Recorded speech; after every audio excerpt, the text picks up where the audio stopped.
Se quiere transmitir una información codificada en binario natural de 4 bits entre dos lugares alejados físicamente. Para proteger el sistema frente a posibles errores en la transmisión de los datos, se desea añadir un bit P de paridad par, tal que el número de bits en 1 transmitidos en total, los de la información más el propio bit P, sea par. Diseñar por un lado el circuito lógico que genere P en el sistema emisor y por otro el que suministre la señal de error E en el receptor en caso de que la transmisión haya sido errónea. Implementar ambos circuitos utilizando puertas SOR.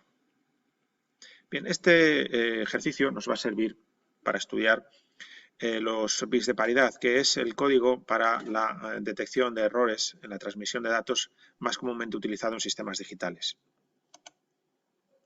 La idea es que tenemos un sistema emisor a partir del cual se quieren transmitir 4 bits que codifican una información en binario natural y queremos que esta transmisión sea fiable, es decir, que los 4 bits que llegan al sistema receptor coincidan con los 4 que se han enviado. Para ello vamos a generar un bit de paridad par, que llamamos P, de tal forma que este bit se va a transmitir junto con los 4 bits que llevan la información en binario natural y que el número total de bits en 1, contando estos 5, sea par. En el sistema receptor, aparte de recibir los 4 bits de datos, se recibirá ese bit de paridad. Si ha cambiado algún bit durante la transmisión, el número de bits en 1 pasará a ser impar. Y esa situación la vamos a identificar mediante un circuito combinacional que nos detecte los errores activando una salida E, tal y como nos piden en el enunciado. Bien, vamos primeramente a diseñar el circuito que genera el bit de paridad par en el sistema emisor. Evidentemente, este bit de paridad par tiene que ser función de los 4 bits A, B, C y D que llevan la información. Por ejemplo, en la primera combinación, cuando todos los bits que llevan la información son 0, el bit de paridad par hay que definirlo de tal forma que el número total de unos, contando estos 4 bits más el propio bit de paridad par, sea par. Por tanto, P en esta situación tendrá que ser 0. Si fuera 1 tendríamos un número impar de unos. En la segunda combinación, como ya hay un bit en 1 en la palabra que lleva el dato, pues el bit de paridad par habrá que definirlo también como 1 para que el número total de unos sea 2, un número par. Lo mismo en la siguiente combinación. En la siguiente, como ya el número de unos en la palabra que lleva la información es par, pues el bit de paridad par habrá que definirlo como 0. En la siguiente combinación nuevamente como 1, en la siguiente como 0, en la siguiente como 0 y en la siguiente, como tenemos 3 unos, pues como 1 para que el número total de unos sea par, 4.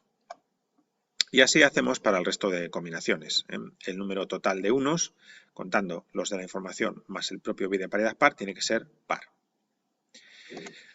Bueno, si simplificamos esta función como suma de productos, llevaríamos los unos. Y si os dais cuenta, este diagrama de Carnot ya nos lo hemos encontrado en una cuestión previa en la que diseñamos un conversor de código de Gray a binario natural.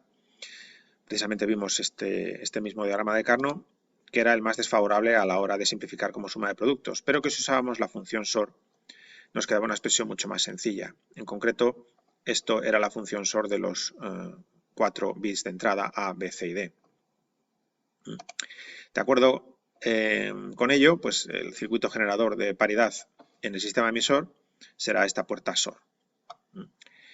En cuanto al circuito para detectar errores, pues daos cuenta, si la transmisión se ha producido correctamente, el número de bits en 1 aquí, contando los 4 bits que llevan la información más el bit de paridad par, el número de unos tiene que ser par.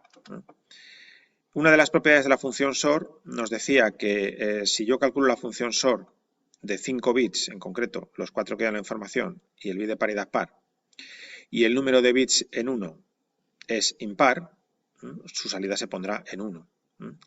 Y si el número de bits en 1 es par, la salida se pone en 0.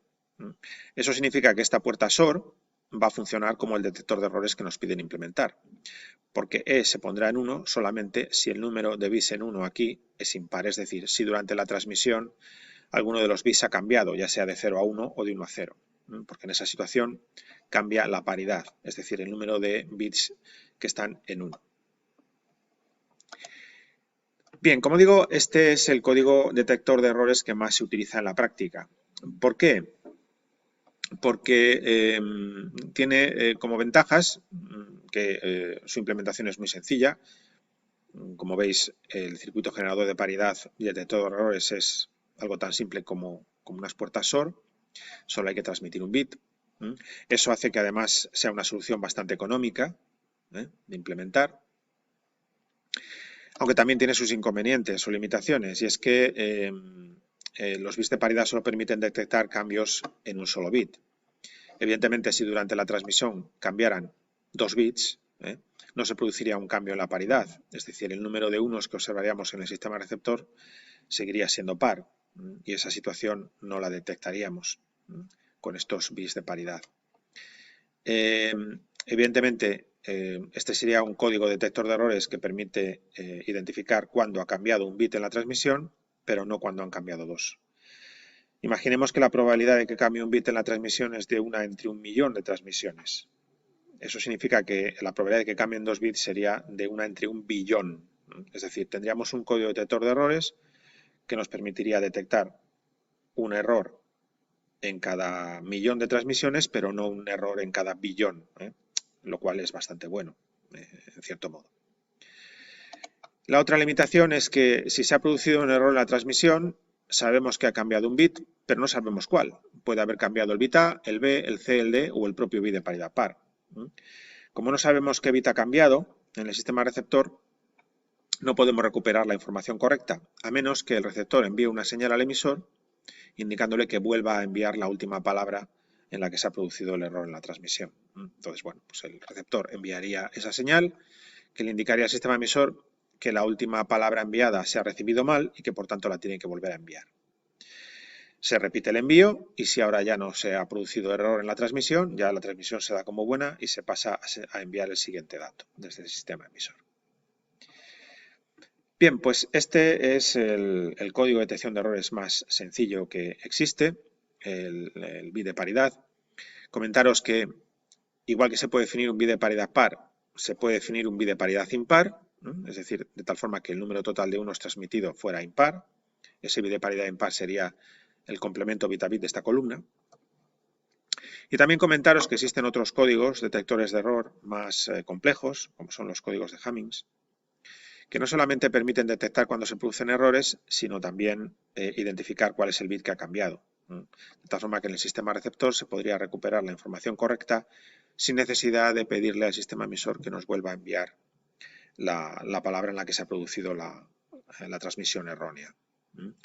Ahora, estos bits de Hamming o estos códigos de Hamming son más complejos y por tanto menos económicos que los bits de paridad.